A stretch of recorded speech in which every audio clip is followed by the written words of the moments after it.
Ito po ang magiging topic natin for today. Mag-asawang buhaya, pinakukulong na. Ayan, sabi ko sa inyo. Ha? Malapit-lapit na mga banateros, banateras, DDS, konting taste na lang. Yung mga mastermind, matutumbok na. Pangalawa, ito matindi. Ito masakit. Boying, inabsuelto si Tambi. Sabagay, basang-basa naman yung galawan nila. Pangatlo, Saldi, pinitakas ni BBM. Obviously. Pangapat, Vice Ganda, barado kay Hart. Panglima, ang mahiwagang ospital. Nako, ito, dahil panahon ngayon ng may kababalaghan po. Sabi ng itim kong puwet, merong kababalaghang nagaganap sa isang ospital. Mamaya, panuurin nyo po hanggang dulo. Mabanggitin po natin ano nagaganap at saang ospital ito. Pang-anim, ano kaya kung abogado si Lacson? Ayan, isa pa to. Okay, ilagay nyo dyan sa comment section. O bago tayo magsimula, ilagay nyo na, isipin nyo, ano kaya kung abogado si Pinky Lacson? Ano kaya mangyayari? Sige, mamaya pag-usapan natin yan. Okay? Bago po tayo magsimula, ako yung nagpapaalala lang, paki-like nyo po itong vlog na ito, itong video na ito. At doon sa mga hindi pa po subscriber ng channel ng Coach Oli News PH, sana po ay mag-subscribe po kayo. Hindi na po natin pagtatagalin. Diretso po tayo agad sa ating topic dahil kay Coach Oli, bida ang balita. Ito po, pag-usapan natin na, di ba hinihingi natin na dapat i-live yung ICI? Ito sagot nila. Pakinggan po natin. Ang nagtulak naman sa ombudsman para ito ay gawin.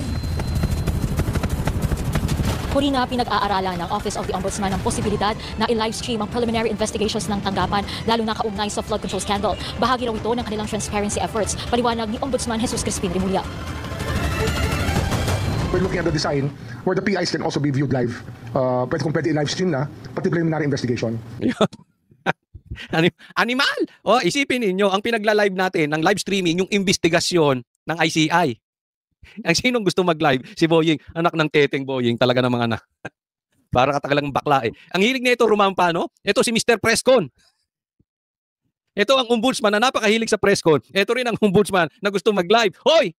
Hindi ikaw, sir, ang gusto naming mag-live, yung ICI, yung investigasyon. Sa tingin ninyo, bakit gusto nito mag-live? Una, papansin talaga ito mukhang camera to eh. Alam naman natin dati pa yan, hindi pa siya ombudsman, ganyan na ugali niyan. Pangalawa, siyempre, napunta na sa Duterte, napunta na sa mga senador. Yan na yung iimbestigahan eh. So, wala na kay Tambi, wala na kay Bongbong, wala na sa mastermind. Inawat sa mastermind, nilipat sa iba, tapos siya nang i-live. Mga loko-loko, grabe tong gobyerno na to. Pambihira, halatang-halata naman kayo. Boying, binuhay ka na ng Panginoon eh. Pangalawang buhay mo na yan. Hindi ka pa mag-ayos-ayos. Kasi nga, these are supposed to be public in nature eh. So dapat daw i-live. Bakit? Public in nature. Mamaya pag-uusapan natin yan.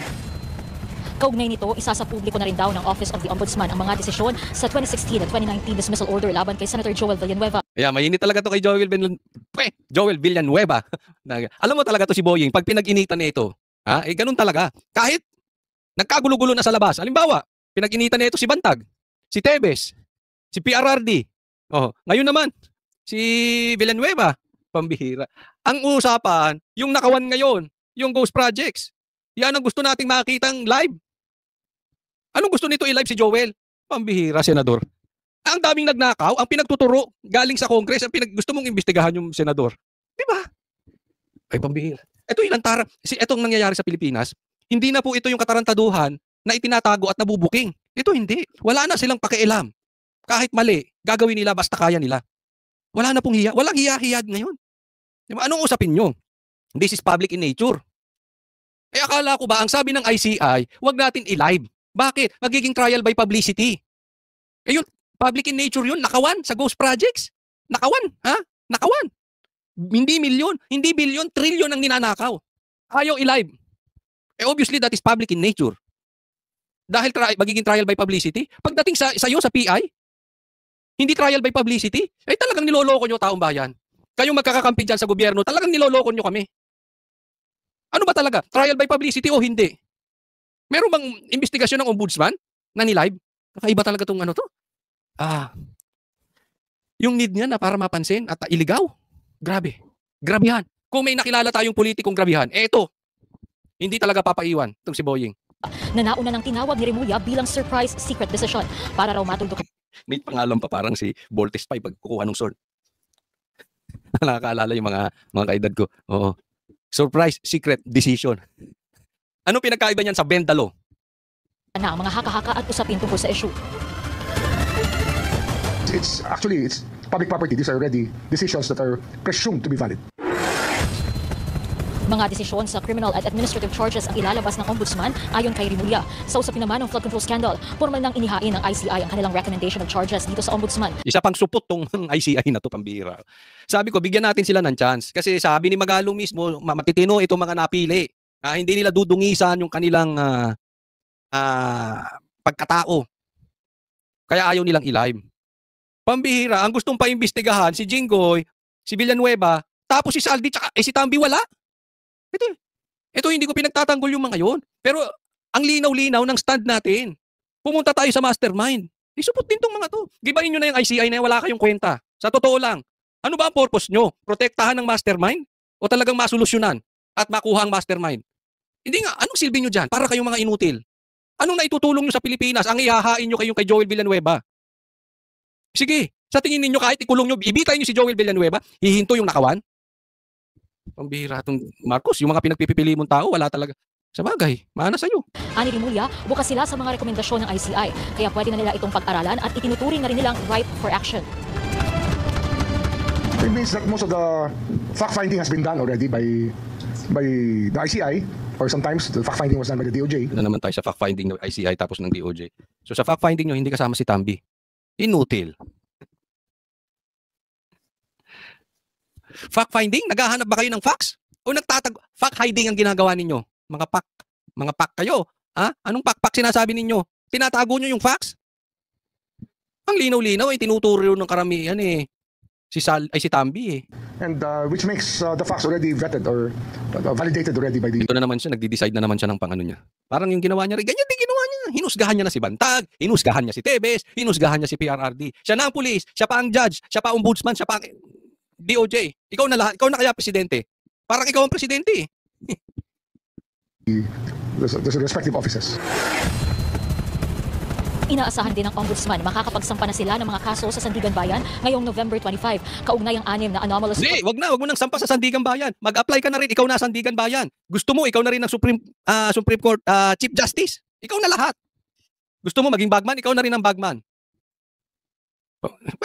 Bakit pa tayo nagkakaroon pa ng separation of powers? Wag na. Ibigay na lang lahat natin sa presidente. Tapos yung presidente matulog, tapos ilagay si SOJ, tapos ang magdadadakdak si Claire. Tapos na. Iniikot-ikot nyo, ganun din Gusto nyo, yariin nyo na si Sara. Hindi ko sinasabing tama yan, no? Pero parang kulang na lang. Ganun na ang gawin nyo. May pa sandigan, may paano pa kayo? May pa due process pa kayo. Yan ba na due process yan? Control projects. Isa na nga rito, konektado sa Sunwest Construction na co-founded ni dating Ako Bicol Party List Representative Zaldico. May matataas na opisyal din daw na sangkot at maaaring ma-indict sa mga magiging kaso sa Sandigan Bayan. Pero hindi pinangalanan ni Rimulya kung sino ang mga opisyal na ito. Maaari silang humarap sa mga kasong malversation, bribery, falsification at iba pang corruption. Alam mo, katapos-tapusan na ito. Ewan ko kung sasang-ayon kayo sa akin. Katapos-tapusan na ito. Ang mastermind sa Ghost Projects, mga vloggers. Kami mga vloggers. Mga vloggers na may ingay, sigaw ng katotohanan. No. Baka ganun ang kalalabasan yan Walang politikong maano. Related charges. Salary grade 27 and above naman ang mga opisyal na maaaring kasuhan sa Sandigan Bayan. Sa ngayon, 13 reklamo na kaugnay sa flood control scandal ang under preliminary investigation.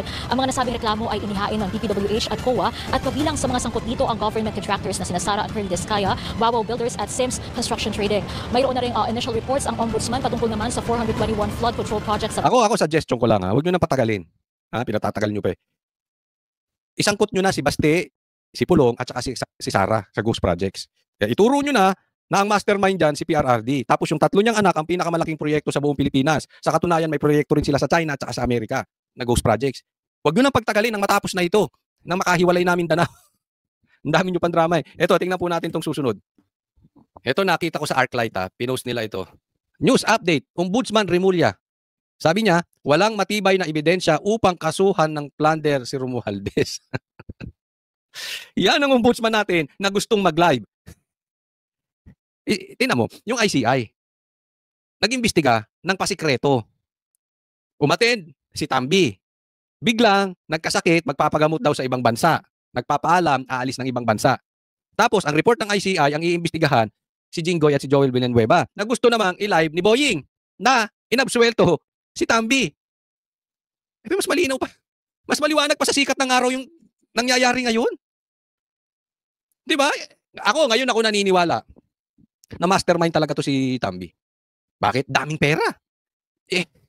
Ikaw ang tinuturo. Pero pagdating sa ibabaw, absuelto.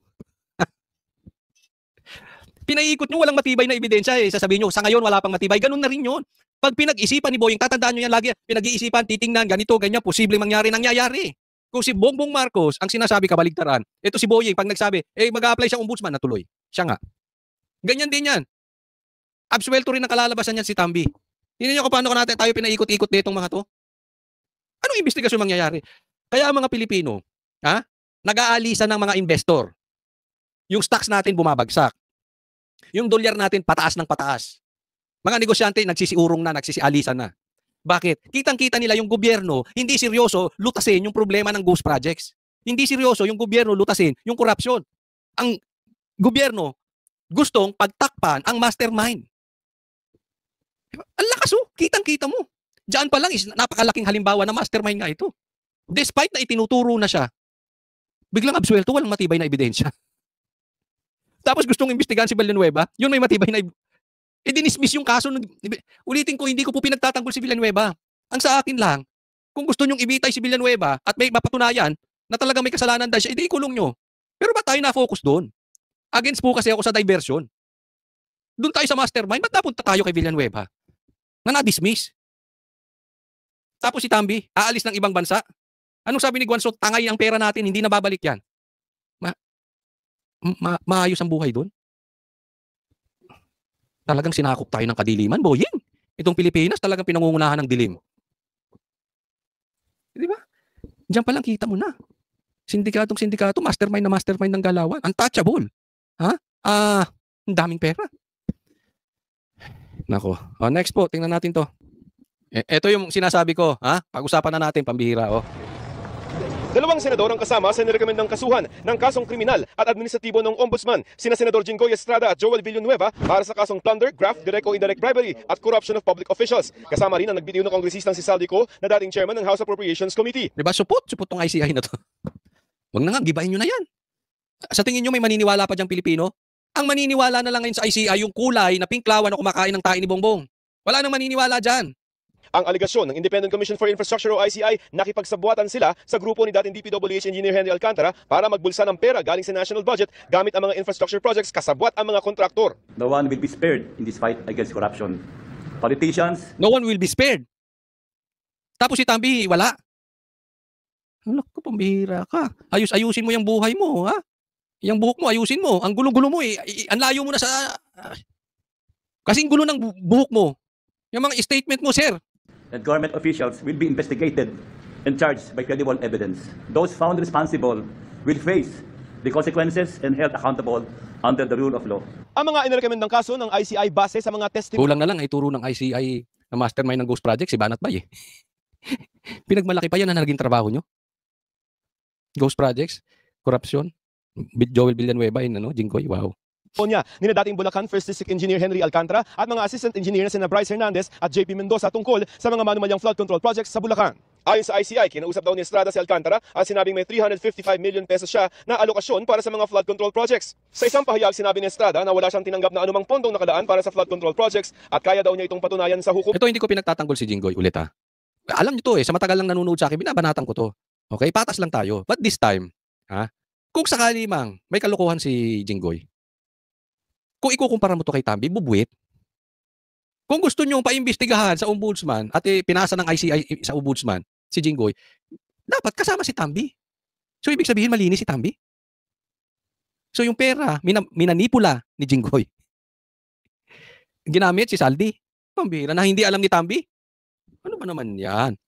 Ito, let this be a lesson. Kayong mga nakasandal kay Bongbong Marcos, huwag kayong pakakasiguro dahil traitor yung tao na yan. Naalala nyo, noong may lumabas na video, etong si Bongbong Marcos, patungkol siya ay nagkokokaine. Ang nagtatanggol sa kanya si Jinggoy. So kaya nga binabanatan natin, bakit hindi mo Jinggoy ipalabas yung video? Ba't nyo inaharang? Parang kumakampi to si Jinggoy kay Bongbong. Ngayon wala Nilaglag ka ni Bongbong. Kasi, huwag nyo sabihin, baka naman coach talagang nagnakaw. Hindi, kung nagnakaw yan, di dapat, bakit Sinagip niya si Tambi. Si Jinggoy hindi. Kaya kayo mga vloggers ni Bongbong, akala nyo malakas kayo dyan? Akala nyo sandal kayo sa pader? Kung si Sara, trinidor niyan. Si Chavit, trinidor niyan. Ito rin si Jinggoy. Labas na labas ang sama ng problema ni Bongbong no, nung video na yun. Sino sumagip sa kanya? Si Jinggoy. O ngayon, anong nangyayari? Ha, ingat kayo. Ha? Baka akala nyo kaibigan niyo yan si Bongbong. Ang mga paratang laban sa kanya ay pawang mga chismis lamang. Si Villanueva naman, binigyan daw ng 600 million pesos na halaga ng mga flood control projects sa 25% ito o 150 million ay personal na ibinigay ni Alcantara sa isang peng na nagtatrabaho para kay Villanueva. Ayon kay Villanueva, pag-aaralan ng kanyang mga abogado ang basihan kung bakit siya pinakakasuhan ng ICI at kanila itong sasagutin. Nakita nyo na ang laki ng problema ng ICI. Hindi sila nag-live sa investigasyon nila. Tapos bigla sila nagkaroon ng resulta. Walang maniniwala dyan. Lalo't lalo na hindi kasama si Tambi. Tapos paiimbestigahan na ng ombudsman doon live. So anong gagawin? Talagang ipapahiya lang. At hindi po yun ang inaano natin dito. Ito ay distraction. Dinadivert nila, diversion to. Kasi pag nilive yan, focus na taong bayan dyan. Ang magrarally against Jinggoy na tsaka magiging trial, yan ang magiging trial by publicity. Habang haya-hayang buhay nun si Tambi, lalong tataba yung buhaya na yun. Ito si Bongbong, haya-hay din. Ang pinagpipestahan, dahil live, ito. Tapos magkakaroon na naman ng investigasyon. O sino susunod dyan? Alam na natin. Sila Chi, sila Taide, sila Marcoleta, basta yung mga sikat. O, tapos ipapasa sa ombudsman, ilalive naman ni ombudsman. Tapos yung ombudsman, willing to bend the law. Sarap ng buhay ng magpinsan. Nung mag-asawa, hayahay ang buhay. Habang tayo, ninanakawan, tapos yung pinklawan, masaya. Dahil galit sa Duterte. Yun lang eh. Idiniin niyang simulat sa pool, tutol na raw siya sa mga flood control projects at siya pa nga ang naglantad at kumwestiyon sa mga ito. Si Ko naman, ayon sa ICI, naging proponent daw ng abot 35 billion pesos na halaga ng lampas 400 ng mga flood control projects. Pero alam mo, sa totoo, nakakalula yung numero. Pag talagang pag napapanood ko itong mga to, bigla talagang tingin ko sa sarili kong hirap-hirap. Isipin mo, pinag-uusapan, bilyon, kalahating bilyon. Wow. Ay, naku Pilipinas. Ang yaman pala natin. Pero honestly, hindi ako naiinggit. Kasi may kasabihan. Ang perang hindi galing sa mabuti, hindi mo mai-enjoy yan. May kasamang may kasamang parusa yan. No. Hindi man ikaw ang managot, yung pamilya mo, yung generation mo. Aanhin mo yung daming pera, yung generation mo.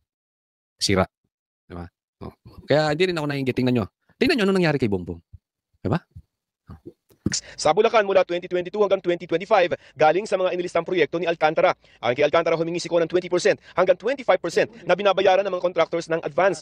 Hinihingan pa namin ng reaksyon si Ko. Ito ang ikalawang interim report at rekomendasyon ng ICI sa Ombudsman. Kasama rin sa pinakakasuhan ngayon dapat manindigan ng Senado dito. Dinismiss na nga yan eh. Ito puntahan natin tong next. Kaya naman, tingnan po ninyo ang reaksyon ng taong bayan. Hindi na talaga naniniwala eh. Dito sa Sarsuela, dito sa telenovela, directed by Bongbong Marcos and Tambi na investigasyong nangyayari sa ghost projects. Ito yung post ni Kiko Barsaga. Ang sabi niya, sinigawan raw ng ikulong na yan si President Marcos kanina sa Trila in Manila. Kawawa naman. Isipin mo. Galing ka sa ASEAN, hindi ka nakasama doon sa photo ops, tapos hindi ka pinansin ni Trump, tapos binigyan ng bawas na taripa yung ibang bansa, ikaw hindi, ang Pilipinas hindi. Puro kahihiyan ang nagawa mo dyan sa ASEAN na yan. Tapos pagbalik mo rito, kahihiyan. Alam na ng taong bayan eh. Hindi nyo sila maluloko kahit anong sabihin ni Claire, kahit anong sabihin ng ICI, kahit anong sabihin ni Boying. Alam nila kung sino mastermind. Alam nila pinagloloko tayo patungkol sa investigasyon. Kaya nga yan, ang number one indication niyan, yung stocks, stock market, investors, investments, dollar, lahat yan, bagsak. Peso natin bagsak kumpara sa dolyar. Hindi mo kayang i-manipulate yun. Hindi mo kayang idaan sa optics yun. Hindi nyo kayang spin yun. Kahit anong gawin yung spin para pumasok dun sa narrative nyo. Hindi eh. Kasi ang negosyante, magne-negosyo yan pag kampante ang lugar. Pag maayos yung lugar. Pero kung magulo, malaki ang korupsyon, at higit sa lahat, wala silang tiwala sa gobyerno. Uurong kahit ako eh. Kung ako may pera, pambihira. Ba't ako dito pupunta? Dadaling ko pera ko sa Dubai. Walang tax. Dito laki-laki ng tax. Ayaw pang bayaran. Ayaw pang bawasan ni Mr. Taxman. Tapos sinong nangunguna sa bansa natin? Si Mr. Prescon. Tapos yung tax, bibigay mo sa 12%. Nanakawin lang? Hindi na. Doon na ako magnenegosyo sa ibang bansa, maayos pa. Haya-hayang buhay ko. Diba seriously? Eh hindi naman ako kasi ganung kayamang milyonaryo na kaya kong magnegosyo kung saan-saan eh. Pero yung mga malalaking negosyante na kayang maglabas at mag-create ng trabaho sa Pilipinas at mga investor, ayaw na. At hindi lang yan, alam nila. Kaya yan nagsigaw nila oh. Gusto na nilang makulong. Yung mag-asawa, ito pakinggan ninyo ha. Oh, pakita ko sa inyo yung video. Oh, ito, tingnan nyo. Ito yung sinasabi ni Kiko Barsaga na sinisigawan sila ng ano. Lagyan nyo ng headset kasi hindi nyo maririnig malakas eh. Okay? Sinisigawan sila ng ikulong na. Ikulong na yan. Yan. Oh, pero dinig na dinig nyo, binubu sila. Oh, ito yon. The President of the Republic of the Philippines, His Excellency Ferdinand Marcos Jr. and President of the Philippines.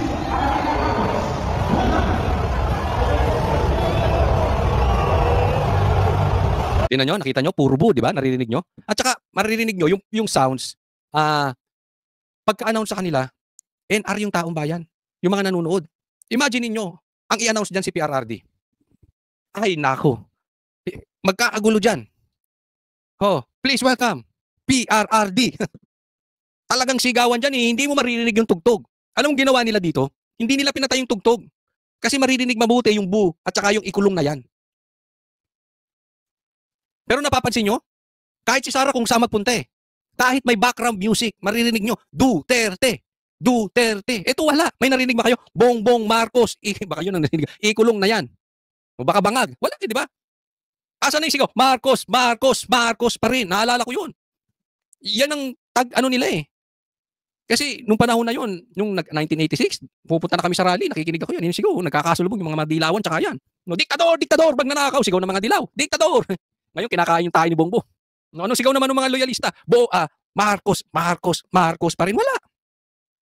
Na-imagine ko, pag si PRRD dyan, ugay-ugay pa yung lakad. Halos madapa-dapa. May nakabuntot na bouncer, kasi, ay security kasi baka mapaupo. Mahinang-mahina. Kung gaano kahina si PRRD, ganun ang sigaw ng, kalakas naman ang sigaw ng taong bayan. I miss that. Yung Duterte, Duterte. Ay, naku, nung nasa Hong Kong kami, yung the event before siyang hulihin at kidnapin itong mga masasamang elemento ng gobyerno natin. Sumilip lang. Sumilip. Nag-CR siya, sumilip siya ron. Akala namin magigiba yung building dahil sa sigaw ng tao sa labas. Kasi hindi talaga po pwede pumasok lahat eh. Grabe, nag-aantay oh.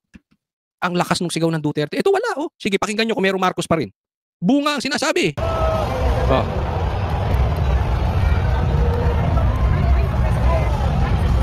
Alam mo kung Bongbong Marcos, kung matinang ka, at totoong may pagmamahal ka sa Pilipinas, diyan pa lang kitang-kita mo, wala nang tiwala ang taong bayan sa'yo. Mahiya ka naman sa sarili mo. Huwag kang kapit-tuko. Dapat diyan pagka-announce pa lang ng pangalan mo, nagkakagulo na yan, sigawan na yan. Hindi na kayo magkadinigan. Eh ano ngayon, boo. Tingnan nyo yung reaksyon ng tao. Di ba? Diyan pa lang makikita nyo na eh. Oh. Ilabas mo dyan yung sila Michael Jordan, sila Pacquiao. Magkakagulo yung mga yan. Magtitilian yan. Ilabas mo dyan si Coach Oli. Wala din. Wag nyo, pag lumabas ako, wag nyo sigawan ng ikulong na yan. Wala akong ano ha. Wala akong pera, so wala tayong ghost projects. Ay, Bongbong Marcos, nakakahiya tong video na ito. Ha? Tago nyo yan. Presidenteng may titulo pero walang mandato. Walang tiwala. Wala nang push ng tao. Kasi yung, alam mo ang power, nanggagaling yan sa dalawa. Okay? Siyempre una, hindi natin maano. Ang nagbibigay ng power, Diyos yan eh. Pero yung pangalawa, yung taong bayan. Wala eh. Kaya wala nang power to eh. Oo, sinasagad na lang yan hanggang 2028 pero wala na. Wala na yung push ng taong bayan, yung tiwala ng taong bayan. Wala na eh. Talagang ano na lang, kapit-tuko na lang. Siguro ayaw din nilang bumitaw kasi baka kasuhan sila. So nililigpit muna nila yung mga dapat nilang ligpitin at madala sa ibang bansa para safety. Until 2028. Baka ganyan ang plano. Next po tayo. Ito, tingnan nyo itong mabuti. Ito nangyayari ngayon dito kay Vice Ganda. Ito ay isang buod ng kalagayan ng bansang Pilipinas. Kasi, ito si Vice Ganda, tira ng tira kay Heart. Palibhasa, walang matris. Inggit. So kahit anong gawin mo dyan, kahit anong yaman mo, retokuhin mo ng retokuhin yung pagbumukha mo, hindi ka magkakamatris. Diba? Pero, isipin mo, dilaw na dilaw ang galaw. Binabakbakan yung iba. Pati yung classroom binakbakan. Ibinintang kay Heart. Pero kay Tambi, wala siyang reaksyon. Anong kabadingan yan? Anong kabaklaan yan? Ikaw ba concerned? Kaya ka bumabanat, sinasabi mo, concerned ka doon sa lugar ni Cheese? Sa lugar, sa lugar ni Hart? Kaya mo binabanatan? Dahil walang ginawa, asawa niya, senador? DepEd siya, DepEd. Di ba? Hindi sakop yun ni Cheese. Pero, eto, sinabi mismo. Kaya lang ang issue kasi dito, 10 ng mga kasama mong pinklawan na kumakain ng tae ni Bongbong Marcos, kumakain ng sinukan nyo, grabe, untouchable. Yan ang talagang malaking problema ng Pilipinas. Walang gustong gumalaw kay Tambi. At yung gumalaw kay Tambi, nagbanggit kay Tambi, binabanatan. Ng alin? Ng kampo ng Dilawan. Diba? Kita nyo na kung paano sila. Kaya wala akong tiwala. Pasensya na kung kayo pinklawan. Lumayas kayo dito sa channel ko, mga animal kayo. Sabi niya, wala pong kinalaman si Miss Hart. The local government of Bulusan, Sorsogon has released a statement in response to Vice Ganda's comment about visiting a local school in Hart Evangelistas Province. So hindi kasalanan ni Hart. Dibarado ka, Vice Ganda. Kakaingit mo, kakaingit. Akala mo didikit ka sa ganda ni Hart. Tapos ngayon barado ka pa. Hindi mo talaga maintindihan. Ito, yung tao na pinapasok, yung hindi naman dapat pinapasukan. Diba? Ba't mo ipapasok yung issue kay Hart dyan? Anong kinalaman ni Hart? Di ba? Kini-question mo ba si Sharon Cuneta? Magkaka-AIDS ka niya, pasok ka ng pasok sa hindi mo dapat pinapasukan eh. Ang daming asawa ng mga artista, napo na po si Hart. Malinis si Kiko? Si Yeda, ba't di mo pansinin? Pangatlong termino niya na. Wala kang imik. Naayos ba nila yung lugar nila? Yung sinasabi ko, patalikod ka tumira eh. Sabi ni dito, while the municipality acknowledged the generous donations from the It's Showtime host to help rebuild the school, Mayor Weng Romano clarified that Hart Evangelista is not involved with the matter and refuted Vice Ganda's claim that the school is bulok and lacks of reading material. Tingnan mo. Hindi naman pala bulok at wala kompleto ng reading material. Pasok ka ng pasok na hindi mo dapat pinapasukan. Sinungaling ka pang fake news ka. Romano also highlighted the active support of Evangelistas husband Senator Chis Escudero in promoting education initiatives in Bulusan. Tumulong ka lang isang beses, akala mo, glorified ka na. Akala mo, may karapatan ka nang magsalita. Akala mo, kaya mo nang manira ng ibang tao. Ibang bihira. Hindi pa nga natin alam kung kaninong galing yung tulong mo eh. Baka mamaya kay Tambi yan eh.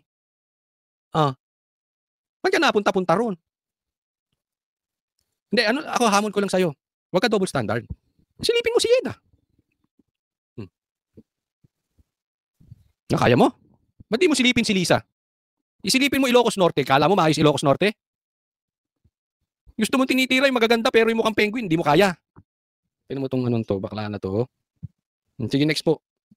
Ito po, gusto ko obserbahan ninyo ha. Okay, ito yung sinasabi ko eh. Na ano sa tingin ninyo kung si Lacson ay abogado? Ano kaya ang magiging trabaho ni Lacson?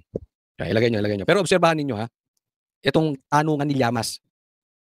Yung mahalaga yung testimony niya, i-deconstruct. Paano, once lang siya dumalo di ba? So mahalaga na yung kanyang testimony ay dumaan sa due diligence at saka scrutiny. No? Dahil for now, yung isa kasi kaya na ma-maximize yung usapin ng notary public dahil hindi nga siya nakita na. Dapat sasagot siya dyan di ba? Dapat magsasampa siya ng kaso. Dahil batay sa kanyang testimony, merong nangyaring krimen. So yun yung mahalaga dahil bigla siya nawala. Tapos kaya maraming pumapasok ng mga suspicions. Ako na magsasabi kung bakit siya biglang nawala. Kasi wala siyang tiwala. Wala siyang tiwala dito. Kaya ayaw niya na nga magpakontrol eh. Ayaw niya na ng proteksyon. Ayaw niyang pumunta na kila Boying. Kasi, alam mo Llamas, alam ko hindi ka naman tanga. Medyo manipulator ka lang eh. Iniikot mo yung naratibo na hindi papasok na makikinabang ang Duterte. Halatang-halata ka sa mga interview mo. Kahit na alam mo, lamang na lamang ang Duterte, hindi mo sasabihin eh. So yan ang gusto mong naratibo. Minamanipulate mo. Pero alam mo na hindi pagkakatiwalaan tong gobyerno na ito kasi hindi nila kakampihan o hindi sila sasang-ayon sa sinabi ni Gutesa dahil idiniin doon si Tambi. Di ba nangyayari ngayon? Tambi is well protected. Huwag mo sabihin political analyst ka, hindi mo alam yan. No? Dahil whether whether sinasabi nyo, immaterial yung usapin ng Notary Public, the fact remains na pag nag-falsify ka ng document, kung sakaling nag-falsify. Kaya kita mo, kung sakaling nagaganon siya, pero sa ibang interview niyan, hindi yan nag-aano ng mga Yung parang sure na sure siya parati.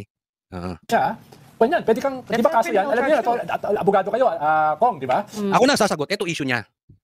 Yung notaryo na naman. Na-explain ko na to, pero para dun sa bago sa channel ko, ito ang importance ng notaryo. Ako po ay hindi naman abogado, pero hindi ko naman kailangan maging abogado para malaman yan. Ginugulo lang nila Lacson. At people like you, Llamas, ginagatungan. Dahil alam ng taong bayan, ano yung gusto nyong naratibo lumabas sa Pilipinas. Ang notaryo ay para patunayan lang, authentication na ikaw mismo ang gumawa ng dokumento. Kaya nga pupunta ka roon, kunwari ako ito ay sinasabit kong dokumento, ako talaga gumawa niyan. Kaya dapat personal ang punta ng tao doon, hindi pwede yung alalay mo, papupuntahin mo sa notaryo, ikaw mismo. So dadalahin mo roon, ikaw ba sumulat nito? Oo, sige, notaryo. Yun lang ang importance noon. Bakit hindi na importante yung notaryo na yon? Kasi nga lumabas na mismo doon si Gutesa. Live. And you are so stupid, Llamas, kung hindi mo alam yan. Live siya doon. Ano ibig sabihin nun? Pinatunayan niya na mismo sa harap ng mga Pilipino, sa buong Pilipinas, na yes, that is my statement, that is my document. Di mo alam yun?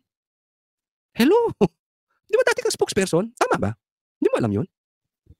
So kung totoo na mapapatunayan na falsified, kung totoo based sa investigasyon ng signature ng NBI, whether sa tingin nyo ay immaterial yon, that will be falsification. So yung kanyang buong testimony, baka tamaan. At Ayun. sabi ko, baka. No? Ayan, ang punto niya doon, kasi falsification yon. Okay? Baka falsification yon. Tatamaan yung testimony niya. Isa-isang banda. Paano kung hindi pineke yung notaryo at yung abogado ay hinaras lang para itanggi na ni notaryo niya yung dokumento ni Gutesa? Naintindihan nyo? Kasi ang punto niya, paano kung pineke ni Gutesa? Hindi tatayo yung kanyang statement. Paano naman? Ang tanong ko sa'yo, paano kung hindi niya pineke at ang peke yung abogado? Itinanggi lang dahil pressure ng gobyerno. Tatanggapin nyo ba yung sinabi ni Gutesa? Hindi rin Kaya kahit anong gawin ni Gutesa para sa inyo, kung makikinabang ang Duterte at tatamaan si Tambi, hindi nyo katanggapin. Yan ang issue dyan. Binubutasan nyo lang. Kasi halimbawa, sige, pagpalagay natin, alam ko hindi niya pineke. Pero for discussion purposes, halimbawa, pineke ni Gutesa. Dapat managot siya. Yes, falsification yun Pero hindi ibig sabihin hindi totoo yung statement niya. Kasi nga pinatunayan niya live siya Yun lang ang issue ron And I know you know that. Pero pasagutin natin si Defensor. That's the point Well, of the notary. unang-una sa lahat, kanina nga, yung tanong mo, sabi mo, di ba? Bakit niya i-falsify yung document niya na pwede naman niyang hindi na notaryo? So, yun lang gusto kong... Sige, di ba? Hindi nga niya inauthorize yun. Sige, pilit mo yung naratibong gusto niyo mangyari. Ano yung naratibong gusto niyo mangyari? Hindi mastermind si Tambi, kasalanan ng mga Duterte. Yan lang yan. Yan lang, dyan lang paiikutin ng mga pinklawan. Bakit? Ayaw nilang maging presidente sa 2028 si Duterte. Chamba, sabihin nyo? Ilinaw, kasi yung substance na sinabi niya, klaro naman yun sa Senado. Ngayon, yung pag-imbestiga ng falsification document, 1,000% welcome na welcome ako dyan dahil ang paniwala ko, pinresyo ng notaryo para sabihin yun, para i-discredit si Sergeant Gutesa. Huwag na tayo maglokohan. Di ba? Yun yung sinasabi ko Pinky, huwag na tayo maglokohan. Llamas, huwag na tayo maglokohan. Sabi nga ni Defensor, lokohin nyo lelang nyo. Hindi, walang ganun. Huwag na tayo maglokohan. Pre-measure yun. Para i-discredit lang yung testimony ni Gutesa. Ang nagsisinungaling talaga dyan yung abogado. Kaya nga sabi, bakit hindi natin patawag? Ayaw ni Lacson. Kaya ito na naman, babalik na naman si Ping Lacson, na Blue Ribbon Chairman, ang issue niya na naman, yung notaryo. Kaya sabi ko, kung ito si Pinky Lacson, naging abogado? Ang trabaho nito yung abogadong nagnonotaryo. Siya, medyo ang taas ng passion niya patungkol sa notaryo. Kung may abogadong de Campanilla kung tawagin, ito yung magiging abogadong notaryo. Hindi ko po iniinsulto yung mga abogadong nagnonotaryo, pero yan lang ang nakikita kong patutunguhan ni Ping Lacson. Obsessed. Ito si Pinky, obsessed sa notaryo. Sinasakyan naman ng naratibo nitong mga pinklawan. Ay, naku. May mga nag-ooperate dyan para talagang tirahin nila si Gutesa. Exactly. On point, Llamas. On point. Isa pa, don't tell us, hindi mo alam yon.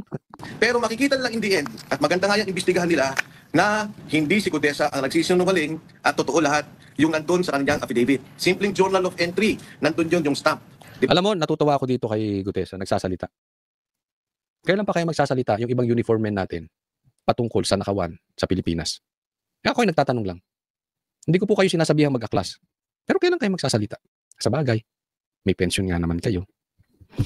Diba? Yung lugar na yun, 24/7. At sinabi ko nga, meron kayong telepono dyan, i-google ninyo. Makikita ninyo, yung pirma doon kay Gutesa at yung pirma doon sa taong yun, sa iba pang kontrata, parehong-pareho. In fact, I have it with me right now. Yes. Ngayon, Wag mo patapusin mo muna, pasok ka ng pasok eh. Parang ikaw yung isang kakilala kong anchor. Ayaw mo muna siya matapos, ha? si Gutesa kasi, wala namang official na patawag sa kanya. Wala. Hindi siya pinatawag ng Senado, hindi siya pinatawag ng DOJ, hindi siya pinatawag ng NBI. So gusto ko lang yung point na parang hindi siya umatin. Hindi po, wala po siyang patawag. Kita mo? Tingnan mo kung tarantaduan itong mga animal na to. Pinapalabas, nagtatago si Gutesa. Hindi naman pala pinapatawag. Di ba? Again, here we are again sa lintik na spin ng kaaway. Ng kaaway ng katarungan sa Pilipinas. Ang spin nila, ang gusto nilang palabasin na naratibo, peke si Gutesa. Bakit? Nagtago. Di ba? Yan yung sinasabi ni Llamas. Hindi na siya subipot. Llamas, hindi mo alam yon? Ang talino mo, Llamas. Hindi mo alam. Di ba? Ano sabi? Hindi naman siya pinapatawag ng Senado. Hindi siya pinapatawag ng NBI. Hindi siya pinapatawag ng DOJ. Ano, pupunta na lang siya ron? Hindi na nga Blue Ribbon chairman si Marcoleta eh. Si Marcoleta nga lang nagpatawag sa kanya doon. Tatawagin ba ni Lacson? Hindi niya tatawagin yan. Kasi magsasalita, matutumbok talaga si Bongbong Marcos dyan. Konting kembot na lang eh. Konti na lang.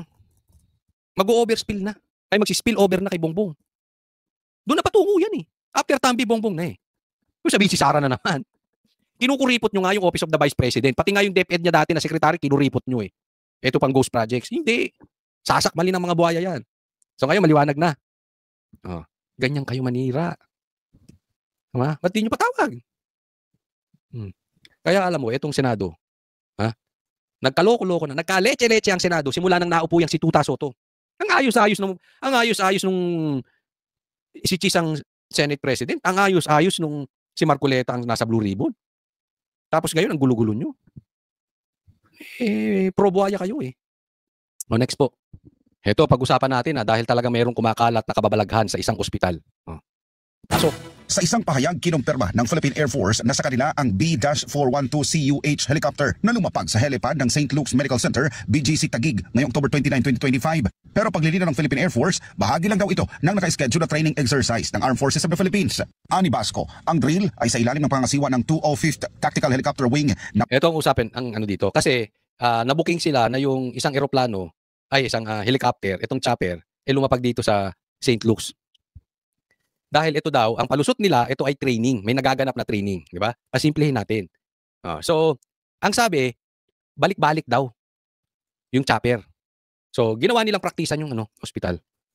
Pambihira naman kayo. Hindi ako talaga maniniwala dyan. Ewan ko, tanungin ko kayo, naniniwala kayo, ginawa lang, drill lang yan, practice? Bakit pinagpa-practicean nyo yung St. Luke's? Wala ba kayong Villamor? May airbase tayo doon, magpaikot-ikot kayo roon. Bakit ginugulo nyo yung ospital? Ospital yun. Kahit ba sabihin natin sa ibabaw lang naman yun. Siyempre yung balik-balik doon, maingay yan eh. Di ba? Ang pasyente dapat natutulog na matiwasay. At saka magkakaroon ng, kahit papaano magkakaroon ng konting pangamba sa mga pasyente roon na balik-balik. Di ba? Ang chopper ng AFP, Air Force. Di ba? Anong kababalaghan yan? Ako, there is something with St. Luke's. Hindi ko po sinasabi na kasalanan to ng St. Luke's. Nililiwanag ko, hindi po to kasalanan ng St. Luke's. Pero may kababalaghan si Bongbong Marcos at St. Luke's. Isipin mo, nung kaputukan ng drug test, yung mga tumatakbong presidente, yung presidential ball nung 2022, lahat nagpa-drug test sa PIDEA. Televised, live, pumunta sila doon. Si Bongbong Marcos naglabas lang ng drug test result, St. Luke's. Lahat, PIDEA. Siya, St. Luke's. Kaya nga pinagdudahan ng taong bayan, bigla kang nagkaroon ng resulta. Yung iba sinama yung media, pumunta ron. Magpapadrug test kami. Ikaw, magic, may resulta agad yung drug test mo. Ngayon, here's another controversy. St. Luke's na naman ang na-involve. Hindi ako nagtatanong, ulitin ko hindi ko sinisisi ang St. Luke's dito. Pero ako nagtatanong sa'yo, Bongbong, dahil ikaw ang opisyal eh. Anong connection mo sa St. Luke's? Bakit lagi may kababalaghan? Diyan sa ospital na yan. Coming from you. Sa gobyerno mo at sa pagkandidato mo. Hindi maintindihan eh. Hindi mo ba pwedeng itusan huwag gawing praktisan itong ospital? Na parte ng high-rise proficiency training, nakipag-partner raw ang Philippine Air Force sa St. Luke's para maisagawa ang target na emergency response nito sa mga komplikadong sitwasyon. Nauna nang kumalat ang larawan sa social media kasabay ng mga espekulasyong may inihatid itong mataas na opisyal ng pamahalaan sa nasabing ospital. Ay, hindi kaya na-overdose. Hindi kaya may mataas na opisyal na na-overdose? Ay, sa bagay, si secret nila yan. Hindi, kung sakali lang ha, katulad nung may namatay sa LA, diyan sa may Beverly Hills. Di ba? Ay, kalat na kalat yun sa LA. Galing po tayo dun. Yan ang pinag-uusapan. Dinala pa nga ako ron eh. Oh, ayan, dyan namatay yung asawa ng kasama ni Lisa. Pero tinatanggi nila. Ito kaya ganun din, same scenario, itinatanggi. Sa bagay, kung inatake naman dahil na overdose sa droga, malalaman naman natin. Hindi naman sila pwedeng magtago forever. Kaya lang, siyempre, palulusutan na lang yan kung naayos. Diba? Kung gumaling yung pasyente, pero kung natigok, or lumala yung sakit, hindi na nila kayang palusutan yan. Aamin. So, abang-abang lang tayo. Baka merong sumunod na balita eh. Confirm me. Hindi ko sinasabing hindi totoo to, okay? Na nag-practice sila. Pero, para sa akin, ako'y tinuturing ko tong kababalaghan. Napakadaming issue nito si Bongbong patungkol sa St. Luke's. O, next po tayo. Eto, merong bangayan po si Pulong at saka si Claire, okay? Pero punahin niyo po ito, ha? Gusto kong ipakita sa inyo tong senaryo na to. Muli na namang uminit ang banggaan sa pagitan ng Palasyo at pamilya Duterte sa gitna ng mga issue sa West Philippine Sea. Sa kanyang press con, binanata ni Palace Press Officer Undersecretary Claire Castro si Congressman Paulo Pulong Duterte matapos tawaging bangag administration ang kasalukuyang pamunuan. Tingnan mo. Tinawag ni Pulong na bangag administration itong si Bongbong Marcos. Ang sumagot na naman si Claire. Alam mo, nauunawaan natin eh. May trabaho po si Claire na spokesperson, salagin niya ang mga binabato kay Bongbong Marcos. Pero, imagine niyo, ang binabato ng ganyan si PRRD. Sa tingin niyo, hindi sasagot si PRRD? Hahayaan niyo yung spokesperson niya sumagot ng sumagot? Sasagot yun. Di ba? Ewan ko sa'yo, Bongbong Marcos, hindi ka ba nababaklaan sa sarili mo? Na nagtatago ka sa palda ni Claire? Baka mamaya sa panty ka na tumago eh. Dahil talagang hirap na hirap ka nang itago. Di ba? Bakit si Claire nang si Claire? Hindi ka ba nahihiya? Babae pa? Kasi kung ako ito, mahihiya akong talaga eh. Ako presidente. Kini-question na ako. Binabanat-banata na ako. Kung sa tingin mo, walang kwenta yung banat ni Baste, ay ni Pulong, dalawa lang ang reaksyon mong tama dyan. You ignore it, or sagutin mo. Pero wag mo nang padaanin kay Claire, nagmumukha ka talagang bakla. Yung ginagawa mo ngayon, pinapatunayan mo yung sinabi ng tatay niya, na si PRRD, that you are really weak. Ngayon lang ako nakakita ng ganitong presidente na nakatago. Yeah. Maliit lang si Lisa eh. Pero ito, nakatago rin kay Lisa. Hindi lang natin halata kasi maliit nga si Lisa. Yeah. Napaka-inutil nitong itong presidente na to. Bigyan mo naman ng kahihiyan. Yeah. Gumawa ka ng paano mo maibabalik yung tiwala ng taong bayan. Diyan ka mag-focus, Bongbong. Hindi yung sasalagin ka ng sasalagin ni Claire. You know why? It's ineffective. Bumababa yung trust rating mo. Sinisigawan ka na ng ikulong na yan. Binubu ka na. Pumupunta ka sa ibang lugar, kaway ka ng kaway para kang tanga. Wala namang kumakaway. Hindi nga nagsisigawan ng tao eh. Pansinin mo pag dumaan ng Sara, pag dumaan ng PRRD sa publiko. Hindi ka po pwedeng hindi makakarinig ng Duterte. Duterte. Ikaw parang wala. Para kang multo. Parang yung mga proyekto nyo. Ghost projects. Ikaw, parang ka rin multo. Sa bagay, multo yung kinakausap mo eh. Kaya hindi ka nakakatulog. Diba? Pero, hindi na effective si Claire. Alam mo, Bongbong, nakikinabang si Claire. Nagkakakitaan ka. Siyempre, may vlog yan, sumisikat. Siyempre, may sahod yan. Imposibleng walang sahod. Imposible rin walang bonus yan. Doon ang malaki. So, lahat ng kailangan niya sa'yo, nakukuha niya. Pero yung kailangan mo kay Claire, di mo nakukuha. Kala mo epektibo? Hindi.